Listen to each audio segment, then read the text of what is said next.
ఆరోగ్యాభిలాషులందరికీ నా హృదయపూర్వక నమస్కారములు.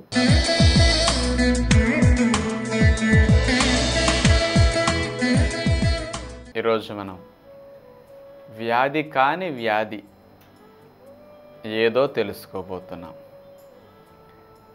ఇదేంటండి, ఎప్పుడూ వినలేదు, ఎలా కొత్తగా అనిపిస్తున్నది, ఇదేదో తెలుసుకోవాలనిపిస్తుంది అని మీరు అందరూ అనుకుంటున్నారు. వ్యాధి కాని వ్యాధి, పేరుకి అది జబ్బు అనుకోం, కానీ పెద్ద జబ్బే. నేను చెప్పేయమంటారా? మీ అందరిలో 175 మందికి ఉన్న జబ్బు ఇది. మాకేమి లేదనుకుంటున్నారేమో, ఎక్కువ భాగం మందికి ఉన్న జబ్బు ఇది. ఇప్పుడన్నా కొంచెం అర్థమై ఉంటుంది. కానీ మీరు దాన్ని వ్యాధి అనుకోరు, కానీ అది పెద్ద వ్యాధి. అన్ని వ్యాధుల్ని కలిగించటానికి, అన్ని వ్యాధుల్ని ఆకర్షించటానికి ఉపయోగపడే వ్యాధి. అదే ఊబకాయము, అధిక బరువు సమస్య. ఈ అధిక బరువు సమస్యని ఇంతకుముందు వ్యాధి అని పిలవలేదు. ఒక జబ్బుల జాబితాలోకి దీన్ని చేర్చలేదు. షుగర్ని జబ్బుల జాబితాలో అట్లా ఉంటాయి. కొలెస్ట్రాల్, లివర్ జబ్బులు, గుండె జబ్బులు, కీళ్ళ జబ్బులు, చర్మ వ్యాధులు, ఇవన్నీ ఆ జాబితాలో ఉన్నాయి.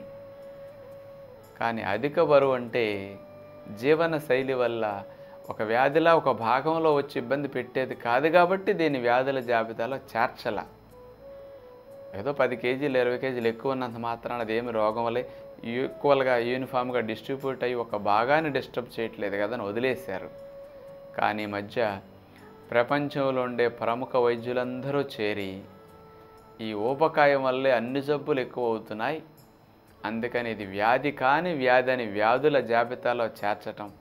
ఇప్పుడు ప్రపంచ ఆరోగ్య సంస్థ వారు కూడా దీన్ని ఆమోదించి వ్యాధుల జాబితాలోకి అధిక బరువును చేర్చేశారన్నమాట.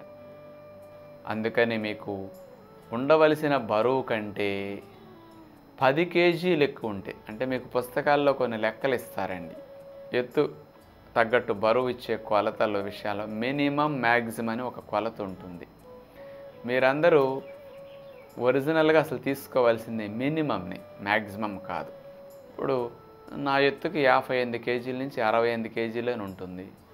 58 కేజీలు నేను ఉండాలి ఒరిజినల్, అది తీసుకోవాల్సింది మనం. కానీ మ్యాక్సిమం 68 వరకు అని మనం వదిలేస్తాం. ఎందుకంటే 68 వరకు అన్నారు కదా అని అప్పుడు దాకా అసలు ఆలోచించాం. అక్కడి నుంచి అయితే అనుకుంటాం పెరిగామని. కాదది మినిమం నుంచి మనం ఉండాల్సిన దాని నుంచి 10 కేజెస్ వరకు మీరు కనుక ఎక్కువ ఉన్నారనుకోండి, మీరు ఓవర్ వెయిట్ ఉన్నట్లు. 10 కేజీల కంటే ఇంకా ఎక్కువ అయ్యారనుకోండి, మీకు అప్పుడు ఊబకాయుల జాబితాలకు మీది వెళుతుందన్నమాట. ఒబిసిటీ అని మిమ్మల్ని అంటారు. అప్పుడు 10 కేజీల వరకు ఎక్కువ ఉంటే అధిక బరువు, 10 కేజీల కంటే ఎక్కువ ఉంటే ఒబిసిటీ, ఊబకాయం. మరి ఇట్లాంటి ఊబకాయాన్ని వ్యాధి కాని వ్యాధి అని ఎందుకు అంటున్నారు అంటే, ఇది వాస్తవంగా ఈ 10 కేజీలు 20 కేజీలు బరువు అనేది డైరెక్ట్గా ఒక భాగాన్నేమి ఇబ్బంది పెట్టట్లేదు. శరీరంలో అన్ని భాగాల్ని ఆక్రమించట్ల పేరుకునుంది. కానీ దీనివల్ల శరీరములో జరిగే జీవ ప్రక్రియలో మార్పుల కారణంగా చాలా సమస్యలు రావటానికి అవకాశం ఉంది. ఉదాహరణకి అధిక బరువు ఉండటం వల్ల అధిక బరువు లేని వారితో పోలిస్తే 80% షుగర్ వచ్చే రిస్క్ ఉంది. మరి మీరు లావు అయ్యారు అంటే మీకు షుగర్ వచ్చేసే అవకాశం ఉంది 80% అంటే చూడండి, ఆ షుగర్ రావటానికి ఇది సపోర్ట్ చేస్తుంది. మీరు సన్నగా ఉన్నప్పుడు మీకు బీపీ వచ్చే రిస్క్ కంటే లావు అయ్యారు ఒక 15-20 కేజీలు, మీకు 80% గ్యారెంటీగా బీపీ వచ్చే రిస్క్ ఉంది అంటారు. మీరు ఉండాల్సిన బరువు కంటే ఎక్కువ ఉన్నారంటే 80-90% మీ గ్యారెంటీగా ఆ పీసీఓడి ప్రాబ్లం రావటం, హార్మోన్స్ ఇంబ్యాలెన్స్ రావటం, పీరియడ్స్ ఇర్రెగ్యులర్ అయిపోవటం, పిల్లలు పుట్టకపోవటం, డెలివరీ సరిగా అవ్వకపోవటం, ఇట్లాంటివి ఆటోమేటిక్గా వచ్చేస్తాయి. సన్నటి వారితో పోలిస్తే లావుగా ఉన్న వారికి గాల్ బ్లాడర్లో రాళ్ళు ఎక్కువ వస్తున్నాయని తెలిసింది. ఎందుకంటే తిన్నదంతా కొవ్వుగా మారే ప్రక్రియలో కొలెస్ట్రాల్ ఎక్కువ తయారవుతున్నది. అందుకని కొలెస్ట్రాల్ సమస్యలు, గాల్ బ్లాడర్లో రాళ్ళ సమస్యలు ఎక్కువగా అధిక బరువు ఉన్న వారిలో ఉంటున్నాయన్నమాట, సన్నటి వారితో పోలిస్తే. దీంతోపాటు సన్నటి వారితో పోలిస్తే లావాటి వారికి గురక ఎక్కువ వచ్చేస్తూ ఉంటుంది. వెరికోజ్ వీన్స్ అనే సమస్య లావన్న వారికి రక్త ప్రసరణ సమస్యల్లో వస్తూ ఉంటాయి తేడాలు చూస్తే. అంటే శరీరంలో ప్రతి భాగంలో రక్త ప్రసరణ జరగాలి. లావు అయ్యేసరికి ఆటంకం కదా మరి. లావు మనకేం ఒక వ్యాధిని పట్టుకోవాలి, కానీ అన్ని భాగాల్లో రక్త ప్రసరణ సమస్య మీద దెబ్బతీస్తుంది అన్నమాట. అంటే రక్త ప్రసరణ జరగకపోతే మంచి వెళ్ళదు, చెడు బయటికి రాదు సరిగా. ఎంత ఇబ్బందో చూడండి మరి. అందుకని సర్క్యులేషన్లో చాలా ప్రాబ్లమ్స్ అధిక బరువు తీసుకొస్తుంది అనమాట. అందుకని గుండె జబ్బులకి అధిక బరువు చాలా రీజన్. ఇప్పుడు బాగా ఓవర్ వెయిట్ ఉన్నప్పుడు డాక్టర్ అందరూ కూడా కంపల్సరీ మీరు వెయిట్ తగ్గితేనే మీకు రిస్క్ ఉండదు, ఫస్ట్ అక్కడ వెయిట్ తగ్గిన తర్వాత మేము ట్రీట్మెంట్ చేస్తూ ఉంటారు. దానికి దీనికి మీరు ఉండాల్సిన దానికంటే ఒక 10-20 కేజీలు ఎక్కువ ఉన్నారు, మరి మోకాళ్ళ నొప్పులు. కానీ మీకు చిన్న వయసులో కూడా ఇంత బరువు మోస్తున్నందుకు మడాలు మోకాళ్ళు మీకు దెబ్బతింటాయి. మరి ఈ లెక్కను చూడండి, అసలు ఏ భాగాన్ని లివర్ చూడండి, కొవ్వు పట్టేసేసి ఫ్యాటీ లివర్, నిదానంగా ఫ్యాట్ ఇంకెక్కువ ఎన్లార్జ్డ్ లివర్, ఇంకా ఎక్కువ హార్డ్ అండ్ లివర్. ఈ స్టేజెస్ మారిపోతాయి ఒబిసిటీ వల్ల. అసలు ఏ భాగాన్ని అధిక బరువు వదులుతుంది ఆలోచించండి. అందుకని అన్ని అవయవాల మీద అధిక బరువు యొక్క ప్రభావం పడి అన్ని అవయవాల్లో ఆరోగ్యకరమైన లక్షణాలు తగ్గి అనారోగ్యకరమైన వాతావరణం పెరిగే అవకాశం కలిగిస్తుంది. కాబట్టి దీన్ని వ్యాధి కాని వ్యాధి అన్నారన్నమాట. అందుకని జబ్బుల జాబితాలోకి అధిక బరువుని చేర్చడానికి ఒక ప్రధానమైన కారణం ఏంటంటే, ఇది చాప కింద నీళ్ళలాగా సైలెంట్గా జబ్బులు పెరిగేటట్టు చేస్తుంది.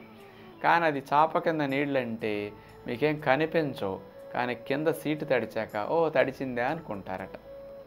అట్లాగే అధిక బరువు మీరు ఉంటారు, దీనివల్ల అదొస్తుంది ఇదొస్తుంది అనుకోరు. అది చాప కింద నీళ్ళలాగా సైలెంట్గా లోపల ఇంటర్నల్గా మార్పులు తీసుకొచ్చేస్తూ ఉంటుంది. దాంతో మీకు ఏ రోగం బయటపడ్డాక మీకు ఈ లావు వల్ల వచ్చిందని అప్పుడు అర్థమవుతుంది అన్నమాట. ఇలాంటి స్థితికి అధిక బరువు కారణం. మనం ఈ రోజుల్లో పెరిగి బాధపడే వారిని లక్షల మందిని చూస్తున్నాం. ఇంట్లో పెద్దలు ఉంటున్నారు, లేకపోతే సిటీల్లో ఎంతోమందో కనిపిస్తూ ఉంటారు. నేను అలా లావు అవ్వకూడదని ఎవరన్నా పట్టుదల పెట్టుకుని ముందు నుంచి అలాంటి సమస్యలు రాకుండా, అధిక బరువు పెరగకుండా జాగ్రత్తలు ఎవరు తీసుకుంటున్నామండి? ఏమీ ఆలోచించట్లేదు. అందుకని అందరికీ ఈ రోజుల్లో చూస్తే ఎక్కువగా అధిక బరువు సమస్య. 750 కోట్ల జనాభా సుమారుగా అంత ఉంటే 200 కోట్ల మంది ఊబకాయమట. అంటే ఉండవలసిన దానికంటే 10 కేజీల కంటే ఎక్కువ ఉన్నవారు 200 కోట్ల మంది. అంటే మిగతా అవన్నీ బ్లడ్ టెస్టులు చేయించుకుంటారండి, స్కానింగ్ చేయించుకుంటారు, అన్ని రిపోర్ట్స్ నార్మల్గా వస్తాయి. కొలెస్ట్రాల్, షుగరు, లేకపోతే అవన్నీ ఇవన్నీ అన్ని పారామీటర్స్ నార్మల్గా ఉంటాయి. మీరేమనుకుంటారు, నేను ఇంత లావున్నా చూడండి నాకు అన్నీ ఎంత నార్మల్గా ఉన్నాయి అంటారు. మంచిదే, ఎన్నాళ్ళు ఉంచగలుగుతుంది అధిక బరువు మిమ్మల్ని అట్లా? అది నేను ఆలోచించమనేది. ఒక పక్కన 10 కేజీలు 20 కేజీల శరీరాన్ని ఈ శరీరం అదనంగా మోస్తున్నదంటే దాన్ని మెయింటైన్ చేయొద్దండి. కొత్త జంటలు ఒకళ్ళనే పిల్లల్ని ఎందుకు అంటున్నారండి? వాడు ఎల్కేజీ యూకేజీ చేర్చాలంటే 1,00,000-2 లక్షలు ఫీజు కట్టాల్సి వస్తున్నది. అసలు ఒకడిని వాడికి భోజనం పెట్టి వాడిని మెయింటైన్ చేయాలంటేనే వాడు చేసే చేష్టలు చూస్తే తట్టుకోలేకపోతున్నారు ఈ రోజుల్లో. 10 మందిని కన్నామంటే చాలా ఇబ్బంది. అందుకని మంది పెరిగితే పని పెరుగుతుంది, మంది పెరిగితే మజ్జిగ పలచన అంటారు. శరీరం పెరిగితే అక్కడ పని పెరిగినట్టు ఈ శరీరానికి చాలా పనులు పెరిగిపోతాయి, చాలా అవయవాల్లో మార్పులు వచ్చేస్తాయి అన్నమాట. అందుకని ఇప్పుడు మీ జర్నీలో లగేజ్ ఎక్కువ ఉంటే మీకు ప్రయాణం కష్టంగా ఉంటుంది. లగేజ్ లేకపోతే ఎంత ఫ్రీగా మీరు వెళ్తారు చూడండి జర్నీలో.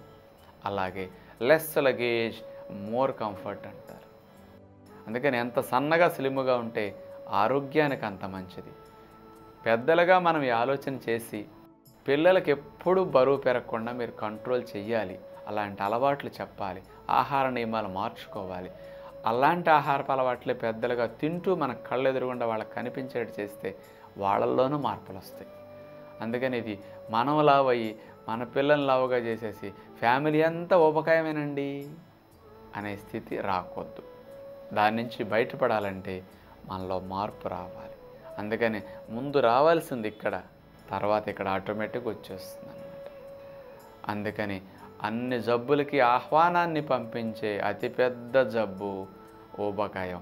ప్రపంచాన్ని ఏడిపించే, ఇబ్బంది పెట్టే మొట్టమొదటి అతిపెద్ద సమస్య, నెంబర్ 1 సమస్య అంటే ఊబకాయం, ఒబిసిటీ. అందుకని ఇది మనకి లేకుండా చేసుకోవటం అదృష్టంగా భావిస్తారని తెలియచేస్తూ తదుపరి కార్యక్రమంలో కలుసుకుందాం. అందరికీ సెలవు. నమస్కారం.